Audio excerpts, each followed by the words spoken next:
पर अवतार लिया। सो आज हम भगवान श्री चैतन्य महाप्रभु की महिमा जानेंगे, उनके अवतरण का उद्देश्य जानेंगे और उनके जो परम उदार या परम करुणामय भाव है उसको भी जानेंगे।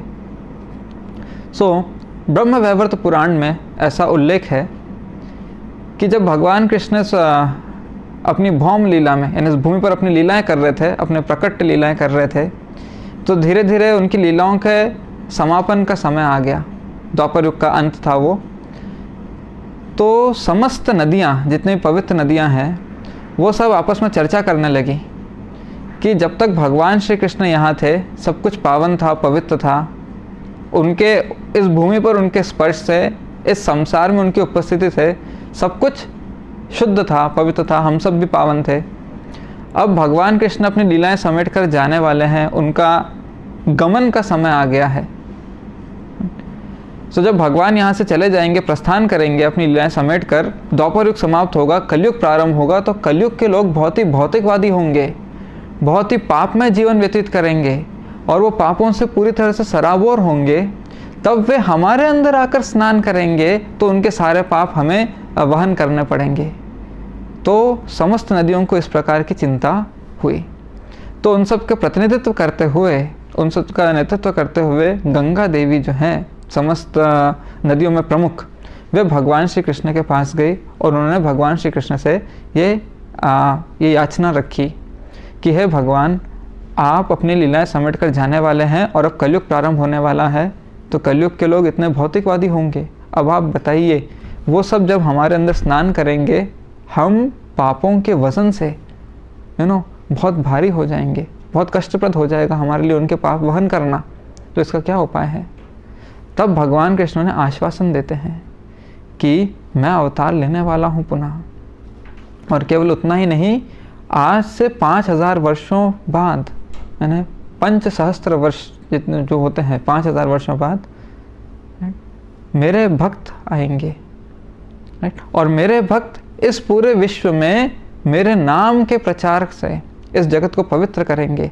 हर श्रेणी के लोगों को वे हरि नाम देंगे और मेरे नामों का उच्चारण करके समस्त मनुष्य समाज जो है, जो मनुष्य लोग हैं, वो सब शुद्ध भक्त बनेंगे। जब इस तरह के शुद्ध भक्त आकर आप सब पावन नदियों में स्नान करेंगे तो आपके पाप का बोझ हल्का हो जाएगा। और ये 10,000 वर्षों तक चलेगा, जो कलयुग का स्वर्णिम काल कहा जाएगा। इस स्वर्णिम काल में ये हरे कृष्ण महामंत्र, ये हरे कृष्ण आंदोलन, ये कहते हैं भक्ति का आंदोलन जो है, ये प्रफुल्लित होगा, प्रसारित होगा, प्रख्यात होगा, विख्यात होगा इस तरह से। तो इस पृथ्वी पर वैकुंठ जैसा माहौल बनेगा। तो इस तरह से भगवान भविष्यवाणी करते हैं और उनको आश्वासन देते हैं।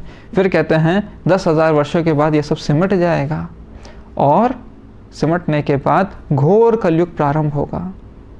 तो इस तरह से भगवान कृष्ण अपने अवतरण का और अपने सेनापति नायक श्री प्रभुपाद के अवतरण का और इस हरे कृष्ण आंदोलन का की भविष्यवाणी करते हैं ब्रह्म वैवर्त पुराण में। फिर इसी तरह से अथर्ववेद, अथर्ववेद के उपनिषद में, विष्णु बोधिनी उपनिषद में एक प्रसंग आता है जहाँ देवता भगवान से पुनः निवेदन करते हैं कि आप अवतार लीजिए। भगवान उनको आश्वासन देते हैं कि अब से 4500 वर्षों बाद मैं गंगा के किनारे एक ब्राह्मण परिवार में, मैंने पुरंदर मिश्रा और सची माता के परिवार में, उनके घर में मैं सुनहरे अवतार में जन्म लूँगा। और फिर अनेक शास्त्र हैं जो भगवान श्री कृष्ण के इस चैतन्य अवतार की पुष्टि करते हैं। भगवान स्वयं भविष्यवाणी करते हैं शास्त्रों में कि मैं आने वाला हूँ। क्यों आने वाला हूँ, आने का उद्देश्य क्या है और किस स्वरूप में आने वाला हूँ, ये भी भगवान बताते हैं। भागवत पुराण में कहा गया है, कृष्ण वर्णम तुषा कृष्णम सांगो पांगास्त्र पार्षदम यज्ञ संकीर्तनय प्रायर यजंती ही सुमेधसा। अर्थात कृष्ण वर्णम, वो भगवान स्वयं भगवान कृष्ण है, राइट। तुषा अकृष्णम, उनका तुषा मतलब उनका कॉम्प्लेक्शन, जो स्वरूप है, जो रंग है, वो अकृष्ण है वो साक्षात कृष्ण, लेकिन उनका स्वरूप कृष्ण के जैसे श्याम वर्ण का नहीं है या काले रंग के नहीं है, वो यानी नील मेघ जिसको बोलते हैं या काले बादल के समान नहीं है, तो फिर कैसे हैं? वे सुनहरे हैं। और क्या करने आए हैं, क्यों आए हैं? सांगो पांगास्त्र पार्षदम, अपने संग, उपंग, पार्षद और अस्त्र, इन सब के साथ भगवान कृष्ण अवतरित हुए हैं, लेकिन कृष्ण रूप में नहीं, एक अन्य रूप में, राइट, सुनहरे रूप में। क्यों? यज्ञ संकीर्तन प्राहेर, इस संकीर्तन यज्ञ का प्रसारण करने के लिए, इस पूरे विश्व में संकीर्तन यज्ञ को फैलाने के लिए आए हैं। लेकिन ये इसका उद्देश्य क्या है? संकीर्तन यज्ञ को क्यों लेके आए हैं?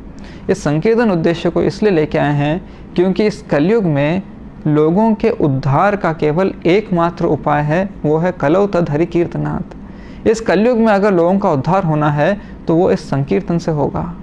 अन्य कोई भी विधि इस कलयुग में कारगर सिद्ध नहीं होगी लोगों को जन्म मृत्यु के चक्र से या इस भौतिक माया के चुंगल से बचाने के लिए। सो लोगों के उद्धार के लिए भगवान कृष्ण एक अन्य रूप में, राइट, एक सन्यासी के रूप में, एक सुनहरे अवतार के रूप में भक्त के भाव में आए हैं संकीर्तन सिखाने के लिए। और इस संकीर्तन आंदोलन से वे पूरे जगत को ये कहते हैं सराबोर कर रहे हैं। हर एक को, जैसा शास्त्र वर्णित करते हैं, जब नदी में बाढ़ आती है, उफान आता है, तो जो कुछ भी उसमें आता है सब कुछ उसके साथ बह जाता है। अगर एक सामान्य नदी चल रही है तो लोग उसमें तैर सकते हैं, जल क्रीड़ा कर सकते हैं, घूम सकते हैं, लेकिन जब नदी में बाढ़ आती है, पूरे वेग से जब बाढ़ आती है, जो भी उसके संपर्क में आता है वो बह जाता है। सो भगवान का संकीर्तन आंदोलन इतना मधुर और इतना प्रबल है कि जो भी आता है इस संकीर्तन के आनंद में, रस में, संकीर्तन के इस प्रबल प्रवाह में वो भी बह जाता है। और कहाँ जाएगा बहकर? आनंदाम्बुधि वर्धनम, जो आनंद का सागर है भगवान के चरण कमलों का, या भगवान के धाम में जो दिव्य आनंद का सागर है, वहाँ जाकर ही रुकेगा। तो चैतन्य महाप्रभु इस उद्देश्य से अवतरित हुए हैं। सो भगवान चैतन्य का एक और नाम है गौर हरि या गौरांग। गौर का अर्थ है सुनहरा और हरि का अर्थ है साक्षात हरि या साक्षात भगवान कृष्ण। सो साक्षात भगवान कृष्ण सुनहरे रूप में आए हैं। जब हम सब जानते हैं भगवान कृष्ण का स्वरूप जो है वो श्याम वर्ण का है, काले कृष्ण बोलते हैं हम, श्याम सुंदर या सांवले कृष्ण, तो फिर कृष्ण का स्वरूप सुनहरा कैसे हुआ? सो आचार्य बताते हैं, आचार्यगण, कि जब भगवान कृष्ण इस तरह का विचार करते हैं, श्रील प्रभुपाद बताते हैं कि भगवान कृष्ण को तो विचार करने की आवश्यकता ही नहीं है, उन्हें सब कुछ ज्ञात है, फिर भी एक लीला रचने के लिए, अपने भक्तों के लिए और स्वयं के लिए एक मधुर कहते हैं लीला, मधुर माहौल, एक मधुर रस उत्पन्न करने के लिए भगवान कृष्ण विचारशील होते हैं। वो सोचते हैं, क्या सोचते हैं? कि मेरे जितने भी भक्त हैं, शुद्ध भक्त हैं, राइट, वो सब मेरी अनन्य भक्ति में लगे हुए हैं, उन्हें मेरे अलावा कोई चाहिए ही नहीं। उन्हें भौतिक प्रलोभन दो तो वो भी मना कर देते हैं, उन्हें मोक्ष का प्रलोभन दो वो भी मना कर देते हैं, राइट। उनको उसमें भी कोई आसक्ति नहीं है, उसमें भी कोई रुचि नहीं है। उन्हें ज्ञान का मार्ग, तपस्या का मार्ग, कोई भी मार्ग दो, उन्हें स्वर्ग जैसा ऐश्वर्य दो, उन्हें ब्रह्मा जैसी आयु दो, राइट, उन्हें संसार से मुक्ति देके निराकार ब्रह्म में या मेरे धाम की भी, मेरे धाम में आकर वास करने की भी लालसा नहीं है, उन्हें केवल मैं और मेरी सेवा चाहिए है। तो ऐसा क्या है मेरी सेवा में, ऐसा क्या रस है मेरे चरण कमलों में, जो वो सदा मेरे चरण कमलों का ध्यान करते रहते हैं, मेरे चरण कमलों के आश्रय में रहना चाहते हैं, उन्हें छोड़कर एक पल के लिए, एक क्षण के लिए भी विचलित नहीं होना चाहते कहीं भी। तो ऐसा क्या रस है मेरे चरण कमलों में, ऐसा क्या रस है मेरी भक्ति में, मुझे ये जानना है। सो भगवान इस तरह से विचार कर रहे हैं। भगवान सर्वज्ञ हैं, वो सब कुछ जानते हैं, लेकिन फिर भी एक लीला रचने के लिए इस तरह का विचार कर रहे हैं। तो भगवान इस तरह से विचार करते हैं, अब अगर मुझे जानना है, क्योंकि भगवान तो भगवान है, उन्हें ये पता है भक्तों के साथ संग करने में क्या रस है, लेकिन भगवान के साथ संग करने का रस कैसे मिलेगा जब तक भक्त नहीं बनेंगे। भक्त जानते हैं भगवान की भक्ति में क्या रस है, भगवान नहीं जान सकते, जान सकते बट भगवान जानना नहीं चाहता अभी। तो भगवान जानना चाहते हैं मेरी भक्ति में क्या रस है। अगर वो रस सही सही जानना है तो मुझे अपनी भक्ति करनी पड़ेगी। सो भगवान स्वयं की भक्ति करते हैं ये जानने के लिए कि इस भक्ति में ऐसा क्या अमृत है कि कोई भी इसको छोड़कर जाना नहीं चाहता। तो भगवान भक्त का भाव लेते हैं। अभी मैं भगवान हूँ नहीं, अब मैं भक्त बनूंगा और अपनी भक्ति करके देखूंगा वो क्या मज़ा है, वो क्या रस है, क्या अमृत है उसमें। तो अब जब भगवान को भक्त का भाव लेना है और इस रस को पिनाकल जिसको बोलते हैं, हाईएस्ट परफेक्शन, सर्वोत्कृष्ट रूप में अगर इसको आस्वादन करना है तो भगवान को सर्वोत्कृष्ट भक्त का भाव लेना पड़ेगा। और वो सर्वोच्च, सर्वोत्तम, सर्वश्रेष्ठ भक्त जो हैं वो हैं श्रीमती राधा रानी। सो जब भक्त का ही भाव लेना है तो हाईएस्ट, टॉपमोस्ट भक्त का भाव लेना है। सो भगवान श्री कृष्ण राधा रानी का भाव, उनकी भक्ति, उनके प्रेम, उनके जो सेवा है उसका भाव स्वीकार करते हैं अपने अंदर। अब वो भगवान होते हुए भी भगवान जैसे आचरण नहीं करेंगे, भक्त जैसे आचरण करेंगे। और कौन से भक्त जैसे? श्रीमती राधा रानी जैसे आचरण करेंगे, उनका भाव लेकर विहार करेंगे। तो श्रीमती राधा रानी का जो कांति है, जो उनका वर्ण है, तुषा है, वो सुनहरा है, गौर है। तो जैसे ही कृष्ण राधा रानी के भाव में आते हैं, राधा रानी के भाव में आने के कारण उनका जो शरीर है वो सुनहरा हो जाता है। इसलिए उन्हें कहा जाता है गौर हरि। आप हैं तो साक्षात भगवान हरि, लेकिन अब आप सांवले रंग के या श्याम वर्ण के नहीं, अब आप गौर वर्ण के हैं।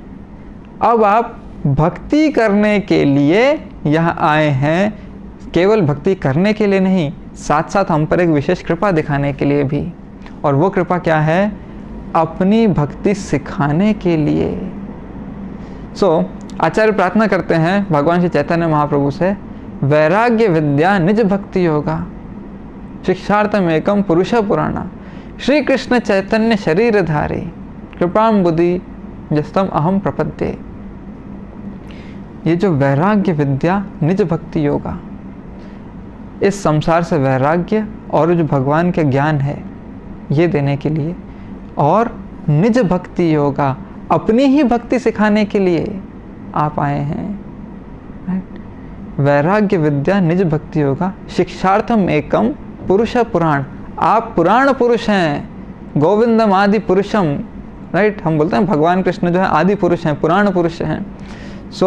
हे भगवान चैतन्य महाप्रभु, आप पुराण पुरुष हैं। और आप क्यों आए हैं? सिर्फ एक उद्देश्य से, शिक्षार्थम एकम, एक शिक्षा देने के लिए आए हैं। वो शिक्षा क्या है? वैराग्य विद्या निज भक्ति योगा। इस कलयुग में सब लोग आपकी भक्ति भूल गए हैं, बहुत भौतिकवादी विचारधारा के हो गए हैं, संसारी कार्यों में लिप्त हो गए हैं, जीवन का परम लक्ष्य भूल गए हैं। तो आपने जो उद्देश्य दिए थे, उपदेश दिए थे भगवत गीता में, भागवतम में, लोग भूल गए हैं समय के साथ साथ कली के प्रभाव से। उपदेश जो हैं, लोगों के घर में गीता है, ठीक है, और अच्छे से लाल कपड़े में बांध कर रखी हुई है पूजा घर में, लेकिन खोलकर पढ़ने का समय नहीं, खोलकर पढ़ने की रुचि नहीं, या खोलकर पढ़ने की वो प्रेरणा ही नहीं है, ना जानकारी है। तो ऐसे समय में लोगों का उद्धार कैसे होगा? क्योंकि अगर इस संसार से उद्धार होना है तो भगवान के आदेश का पालन करना है। वो आदेश तो हमने बंद करके लाल कपड़े में बांध कर एकदम सम्मान के साथ रख दिया है।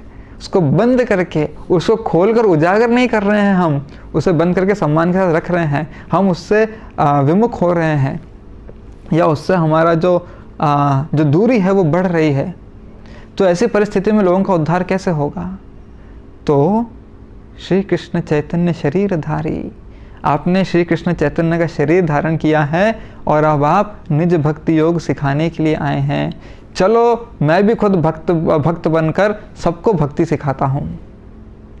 तो इस करुणामय भाव से, इस उदार भाव से, ये सब जीव तो मेरी संतान है, ये सब मुझे भूल गए हैं, पथभ्रष्ट हो गए हैं, मेरे उपदेश का अब कुछ असर नहीं पड़ रहा है इनके ऊपर, तो कोई बात नहीं, मैं स्वयं अवतार लूँगा और खुद भी भक्ति करके इन्हें दिखाऊंगा भक्ति कैसे करनी है, हाथ पकड़कर इन्हें अपने धाम तक ले जाऊंगा। ये है चैतन्य महाप्रभु के अवतरण का उद्देश्य। सो भगवान कृष्ण जो हैं, श्रील प्रभुपाद बताते हैं कि चैतन्य महाप्रभु महावदान्याय हैं। महावदान्याय का अर्थ है परम उदार, परम करुणामय, बहुत बड़े दिल वाले। राइट, हम बोलते हैं जब हम भगवान कृष्ण की स्तुति या वंदन करते हैं, प्रार्थना करते हैं, तो हम कहते हैं हे कृष्णा करुणा सिंधु। भगवान कृष्ण, हे भगवान कृष्ण, आप करुणा के सागर हैं, समुंदर हैं आप करुणा के। तो भगवान कृष्ण की करुणा का कोई माप ही नहीं है। फिर जब वे चैतन्य अवतार में आते हैं तब विशेष रूप से उनको महावदन्याय कहा गया है। जब कृष्ण रूप में ही वो करुणा के सागर हैं तो हम अनुमान नहीं लगा सकते चैतन्य रूप में वो कितने विशाल सागर होंगे, असीम सागर हैं वो करुणा के। सो कैसे? श्रील प्रभुपाद समझाते हैं, बहुत ही सुंदर तरीके से समझाते हैं कि गीता में भगवान कृष्ण ने अपना अंतिम उपदेश दिया है, निष्कर्ष जिसको कहते हैं, कंक्लूजन या दृष्टांत जिसको कहते हैं पूरी गीता का, ये है सर्वधर्मान परित्यज्य माम एकम शरणम व्रजा। सभी धर्मों का परित्याग करो और मेरी शरण में आओ, तब मैं तुम्हारा उद्धार करूंगा। अहम त्वाम सर्व पापेभ्यो मोक्षयिष्यामि मा शुचा। तब मैं तुम्हें तुम्हारे सारे पापों से मुक्त कर दूंगा, अपना आश्रय दूंगा, तुम डरो मत। माँ शुचा, चिंता मत करो, कोई भय मत रखो। सो यह है भगवान का उपदेश। अब जो भगवान की शरण लेगा उसका उद्धार होगा। अगर कोई शरण नहीं लेगा तो भी भगवान को क्या हानि, कोई शरण लेगा तो भी भगवान को क्या लाभ। जो भी लाभ है हमारा लाभ है कि हम वापस भगवान की शरण में जाएं। भगवान तो परिपूर्ण है, वह तो आत्मा राम है, पूर्णमदः पूर्णमिदम्। उन्हें हमारे शरण लेने या न लेने से कोई फर्क नहीं पड़ता। उनका जीवन, उनकी लीलाएं, उनका आनंद, ये सब अपनी ही गति से चलता रहेगा। लेकिन जब हम उनकी शरण लेंगे, उनकी सेवा में लगेंगे, तो हमारा जीवन क्या कहते हैं, सुधर जाएगा, हमारा जीवन सिद्ध हो जाएगा। हम इस संसार के कष्टों से सदा के लिए मुक्त हो जाएंगे, परम आनंद का अनुभव करेंगे। तो भगवान कृष्ण ने उपदेश दे दिया और छोड़ दिया। इस तरह से हम सबके लिए यहाँ पर यह उपदेश रखा है। लेकिन लोग भूल गए। तो लोग भूल गए, भगवान को क्या हानि, कोई हानि नहीं है। भगवान तो अपने गति से, अपने ही आराम में, अपने ही रमन में क्या कहते हैं, स्थित रह सकते हैं। लेकिन ऐसा नहीं है। हम सब भगवान की संतानें हैं, भगवान को हमारी चिंता है। जैसे एक पिता को अपने पुत्र की फिक्र होती है, भगवान को भी हमारी फिक्र है। तो पहले उपदेश दिया, कुछ बच्चे अच्छे बच्चे थे, समझदार बच्चे थे, वो समझ गए और पार लग गए। जो ना समझ बच्चे हैं, इस कलयुग के बच्चे हैं, जो थोड़े उत्पाती और उद्दंड बच्चे हैं, जो जल्दी से समझते नहीं हैं भगवान के उद्देश्य को, सो उनके लिए ऐसा नहीं है कि भगवान अब फिर से दोबारा आएंगे सुदर्शन चक्र लेकर सबका संहार करेंगे। नहीं, भगवान और ज़्यादा करुणामय होकर आ रहे हैं, और ज़्यादा उदार होकर आ रहे हैं कि ये मेरे ना समझ बच्चे हैं, चलो इनको भी साथ लेके चलो, इनका भी कल्याण करूं। तो उसके लिए अब मुझे बोलने से काम नहीं चलेगा, मुझे इन्हें करके दिखाना पड़ेगा और साथ साथ प्रशिक्षण देना पड़ेगा। तो श्रील प्रभुपाद बताते हैं, जैसे छोटे छोटे बच्चे होते हैं, वो स्कूल में पढ़ते हैं, तो उनको टीचर सिखाती है ABCD कैसे लिखना है, isn't it?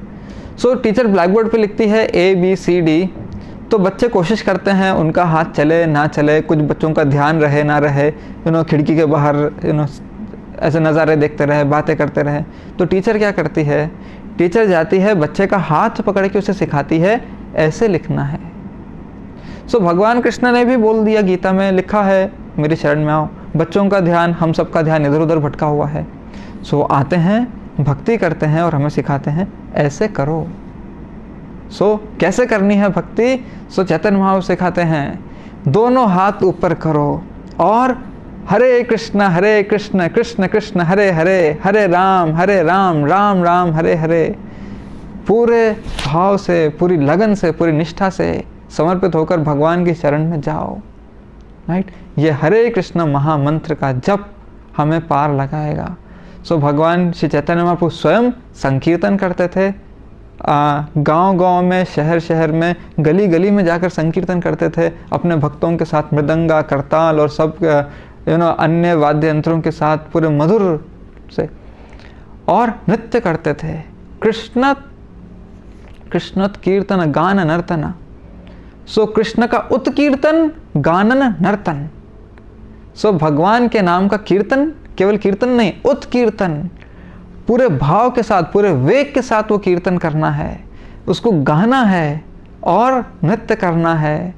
ये है संकीर्तन यज्ञ, जो एकदम रसीला, सरल और हर एक के लिए उपलब्ध है।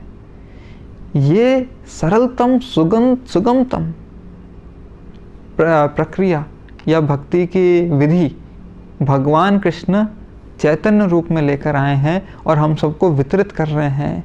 आप ये हरे कृष्ण का कीर्तन कीजिए, हरे कृष्ण का जप कीजिए, राइट। मैं स्वयं दौड़कर आपके पास आऊँगा।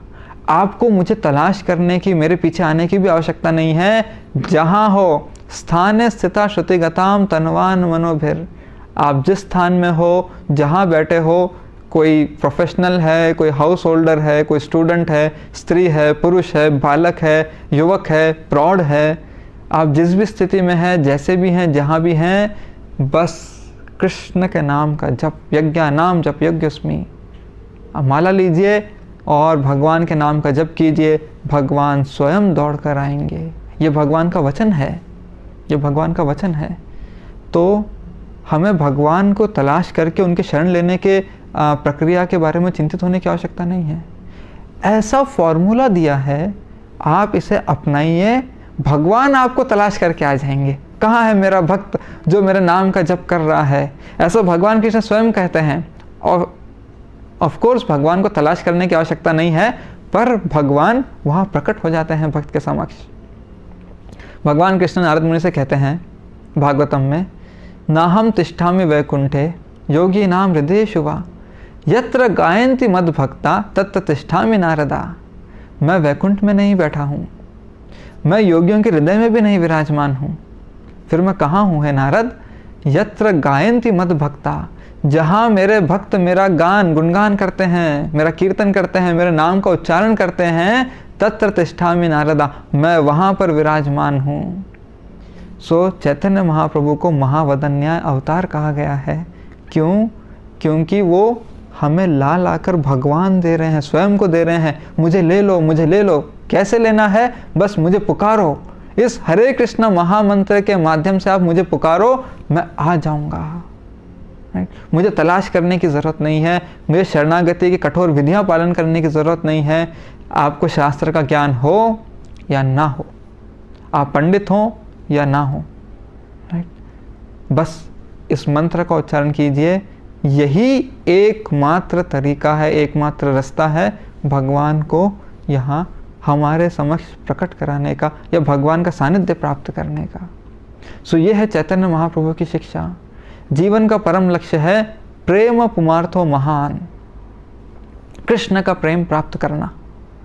जैसे धर्म, अर्थ, काम, मोक्ष, ये चार जो हैं मनुष्य जीवन के पुरुषार्थ कहे जाते हैं कि धर्म का पालन करना है, अर्थ की प्राप्ति करना है। अर्थ मतलब पैसा। धर्म के पालन से, धार्मिक विधि से, सही मार्ग से अर्थ मिलेगा, धन संपत्ति मिलेगी, उससे इंद्रिय तृप्ति करना है, काम, और अंत में मोक्ष की प्राप्ति करनी है। लेकिन जो पंचम पुरुषार्थ है, जो चैतन्य महाप्रभु बताते हैं, वो है कृष्ण प्रेम की प्राप्ति। अलग अलग लोगों के जीवन में अलग अलग लक्ष्य होते हैं। किसी को आप पूछिए आपके जीवन का लक्ष्य क्या है? बस मुझे अपने बच्चों को पाल पोस के बड़ा करना है, इनकी शादी करके सेटल करना है, ये एक लक्ष्य होता है। किसी से आप पूछिए आपका लक्ष्य क्या है? मुझे इस देश में क्रांति लानी है नो, अलग अलग विषयों में। किसी को एग्रीकल्चर में क्रांति लानी है, किसी को जल बचाओ आंदोलन में क्रांति लानी है, किसी को टाइगर बचाओ, जंगल में शेर कम हो रहे हैं तो उनको बचाने का आंदोलन लाना है। अलग अलग क्रांतियाँ लानी है। किसी को इस विश्व के लिए कुछ करना है, किसी को अन्य लोगों के लिए कुछ करना है, अन्य जीवों के लिए कुछ करना है, किसी को खुद के लिए कुछ करना है। सबके जीवन का एक लक्ष्य है। सारे लक्ष्य सही हैं, उचित हैं, हर कोई अपना एक लक्ष्य रख सकता है। सबका अपना अपना एक लक्ष्य है और वो अपने लक्ष्य में संतुष्ट है। लेकिन चैतन्य महाप्रभु सचेत कर रहे हैं, एक ऐसा लक्ष्य है जो हर किसी के लिए है, राइट, कोई उसे नज़रअंदाज नहीं कर सकता, और वो परम लक्ष्य है, वो है कृष्ण प्रेम की प्राप्ति जो केवल इस मनुष्य जीवन में ही संभव है। तो सबको ये लक्ष्य प्राप्त करना है, प्रेम पुमार्थो महान।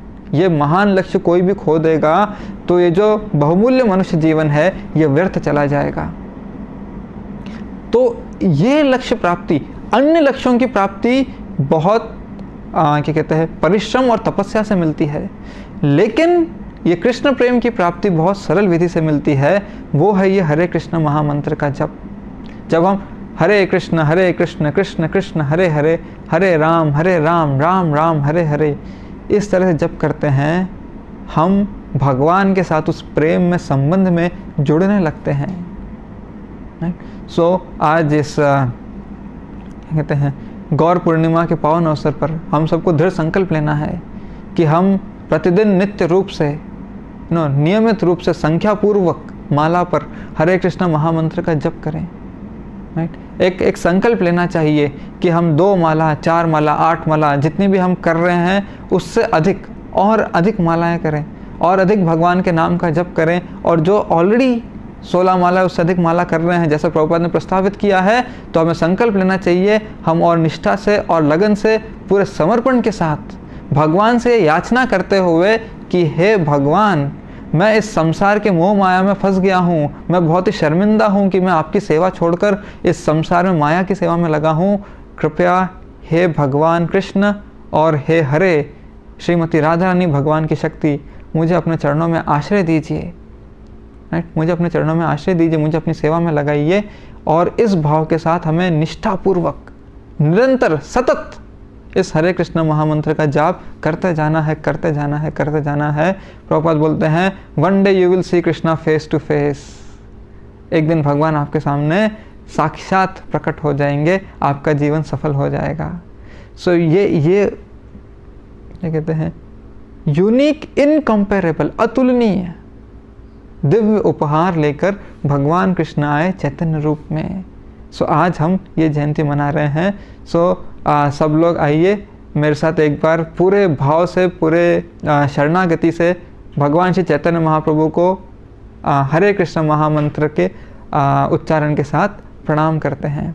हरे कृष्ण कृष्ण कृष्ण हरे हरे, हरे राम राम राम हरे हरे। श्री गौर पूर्णिमा महोत्सव की जय, श्री निताय गौरंग की जय, श्री प्रभुपाद की जय।